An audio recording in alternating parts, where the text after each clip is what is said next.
काली रात में आपका स्वागत है। आप अभी काली रात चैनल पर एक हॉरर स्टोरी सुनने जा रहे हैं, तो इस चैनल को सब्सक्राइब कर लें और बेल आइकन को भी ऑन कर लें। तो चलिए कहानी की तरफ बढ़ते हैं।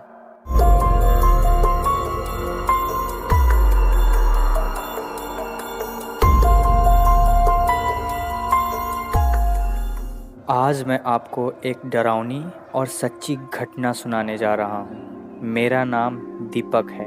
मैं एक फर्नीचर की दुकान में काम करता हूँ। मैं वहाँ पे सुबह के 9 बजे से लेकर रात के 8 बजे तक काम करता हूँ। वो दुकान मेरे गांव से लगभग 100 किलोमीटर की दूरी पर शहर में पड़ता है। मैं वहाँ पे 1 साल से काम कर रहा था और इन 1 सालों में मैं एक बार भी अपने गांव नहीं गया था। तो मैं सोच ही रहा था अपने गांव जाने की, तभी मुझे एक कॉल आता है। मैं उस समय दुकान में काम कर रहा था और सुबह के लगभग 10 बज रहे थे। जब मैंने कॉल रिसीव किया तो वो मेरे मामा जी का कॉल था। वो मुझे अपने गांव बुला रहे थे क्योंकि उनकी बेटी आदिति की शादी होने वाली थी। तो मैंने सोचा ये तो मुझे अच्छा बहाना मिल गया गांव जाने का। दरअसल मेरा गांव मेरे मामा जी के गांव के बगल में ही पड़ता है। तो मैंने कहा ठीक है मामा जी, मैं आ जाऊंगा। फिर मैं अपना काम ख़त्म करके अपने मालिक से छुट्टी लेकर अगले सुबह 8 बजे की बस से गांव के लिए निकल गया था। पर मुझे क्या पता था जो मेरे साथ उस शादी में होने वाला है उसे मैं आज तक नहीं भुला पाऊंगा। मैं लगभग दोपहर के 1 बजे तक गांव पहुंच गया था। गांव जाते ही सबसे पहले मैं अपने परिवार वालों से मिला और मिलने के बाद हम सब शादी में शामिल होने के लिए मामा जी के घर पहुंच गए और वहां पे शादी की तैयारियां धूमधाम से शुरू हो चुकी थी। और आखिरकार वो दिन भी आ ही गया जब मेरी बहन की शादी हो रही थी। सब अपने कामकाज में लगे हुए थे, पर तभी मुझे एक आवाज़ सुनाई देती है। पहले मैं उस आवाज़ को अनदेखा कर देता हूँ, पर जब मुझे वो आवाज़ बार बार सुनाई देने लगता है तो मैं काफ़ी परेशान हो जाता हूँ। वो आवाज़ मुझे बार बार एक ही बात कह रही थी, मेरे पास आ जाओ, मेरे पास आ जाओ। मैं अपने आसपास देखता हूँ पर मुझे कोई भी नहीं दिखाई देता है जो मुझे बुला रहा हो। मैं परेशान होकर शादी घर से बाहर निकल जाता हूँ और जब खेत की तरफ मुड़कर देखता हूँ तो वहाँ मुझे लाल साड़ी में एक औरत दिखाई देती है। मैं उस औरत का चेहरा देखने की कोशिश करता हूँ पर मुझे उसका चेहरा दिखाई नहीं देता है क्योंकि उसने अपना चेहरा घूंघट से छिपा रखा था। और ना जाने क्यों उस औरत को देखने के बाद वो आवाज़ काफ़ी जोर जोर से सुनाई देने लगती है, मेरे पास आ जाओ, मेरे पास आ जाओ। और मेरा सर भी बहुत तेजी से दर्द होने लगता है। फिर वो औरत खेत के आगे जंगल की तरफ जाने लगती है और अपने हाथ से मुझे इशारा करके अपने साथ आने को कहती है। पता नहीं क्यों मुझे ऐसा लग रहा था कि ये वही है जो मुझे तब से बुला रही हो। मैं भी बिना कुछ सोचे उसके पीछे पीछे जाने लगता हूँ और जब जंगल करीब आने लगता है तो मैं उससे पूछता भी हूँ, कौन हो तुम, क्यों तुम मुझे तब से बुला रही हो और मुझे अपने साथ आने को क्यों इशारा कर रही हो।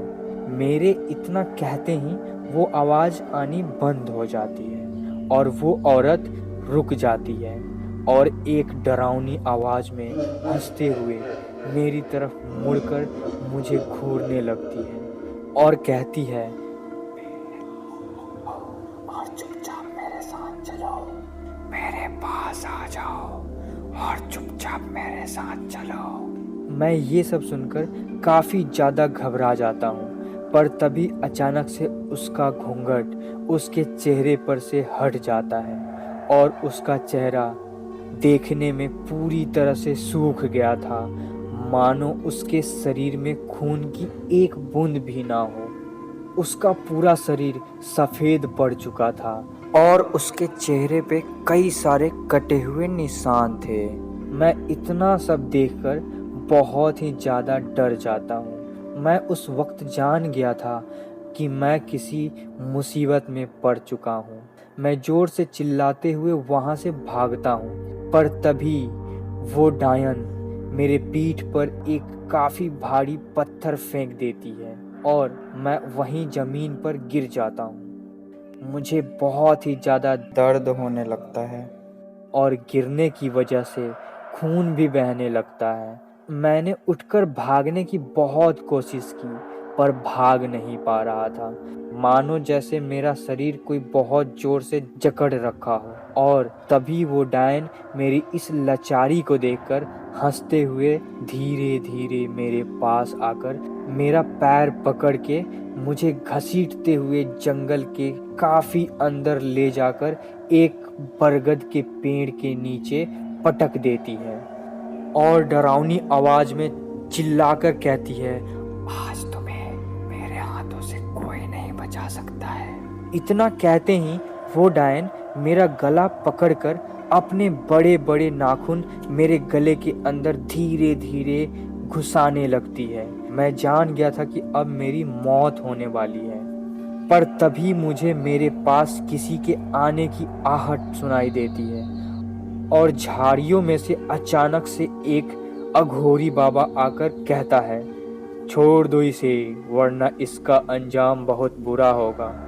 और तभी वो डायन कहती है, नहीं छोड़ूंगी, आज मैं इसे मारे बिना जिंदा नहीं छोड़ूंगी। वो अघोरी जमीन पर से थोड़ी मिट्टी उठाकर उसमें कुछ फूंक कर कहता है और उस डायन के ऊपर फेंक देता है। वो डायन बहुत ही डरावनी आवाज में चिल्लाते हुए राख में बदल जाती है। फिर वो अघोरी मेरे पास आकर मेरे हाथ पकड़ के कहता है, चुपचाप यहाँ से भाग जाओ और जो भी तुमने यहाँ पर देखा वो सब भूल जाओ। पता नहीं कैसे, पर उसके हाथ पकड़ते ही मेरे शरीर का सारा जकड़न खत्म हो गया और मैं वहां से तुरंत उठकर जल्दी से भागकर उस जंगल से निकलकर खेत के रास्ते होते हुए अपने मामा जी के घर पहुंचता हूं। वहां सभी आदमी मुझे ढूंढ रहे थे। मैं मामा जी के पास जाता हूं और उनके पास बैठ जाता हूं और तकरीबन आधा घंटा तक वो सब मुझसे पूछ ही रहे थे, कहाँ गया था और ये सब चोटें कैसे लगी। मैं इतना डरा और सहमा हुआ था कि मेरे मुंह से एक आवाज भी नहीं निकल पा रही थी। और ठीक आधे घंटे बाद मैं किसी भी तरह बोलने की कोशिश करके ये सारी घटना अपने मामा जी को बताता हूँ। फिर मामा जी ये सब सुनकर वो कहते हैं, तुमने अभी जिस डायन को देखा है उसे आज से कई साल पहले किसी कारणवश गांव वालों ने मिलकर बहुत ही बेरहमी से पीटकर मार डाला था और उसी खेत के आगे जो जंगल है उसमें फेंक दिया था। और तभी से उस औरत की आत्मा डायन में बदलकर अपना बदला लेने के लिए इसी तरह लोगों को मार डालती है। वो तो अच्छा हुआ उस अघोरी ने समय पे आकर तुम्हारी जान बचा ली, शायद वो तुम्हारे लिए फरिश्ता थे। आपको पता है दोस्तों, मुझे उस सदमे से निकलने में कई साल लगे, पर आज भी मैं जब भी अपने गांव जाता हूँ तो वो डायन की भयानक आवाज मुझे एक न एक बार जरूर सुनाई देती है। वो डायन इसी तरह अपना बदला लेने के लिए किसी को भी मारती रहती है और ये घटना होती रहता है। तो दोस्तों, यह कहानी यहीं पे समाप्त हो जाती है। अगर यह कहानी आपको पसंद आई हो तो इस वीडियो को लाइक और इस चैनल को सब्सक्राइब करना ना भूलें और बेल आइकन को भी ऑन कर लें ताकि इसके बाद जो भी मैं वीडियो अपलोड करूं उसका नोटिफिकेशन सबसे पहले आपके पास जा सके।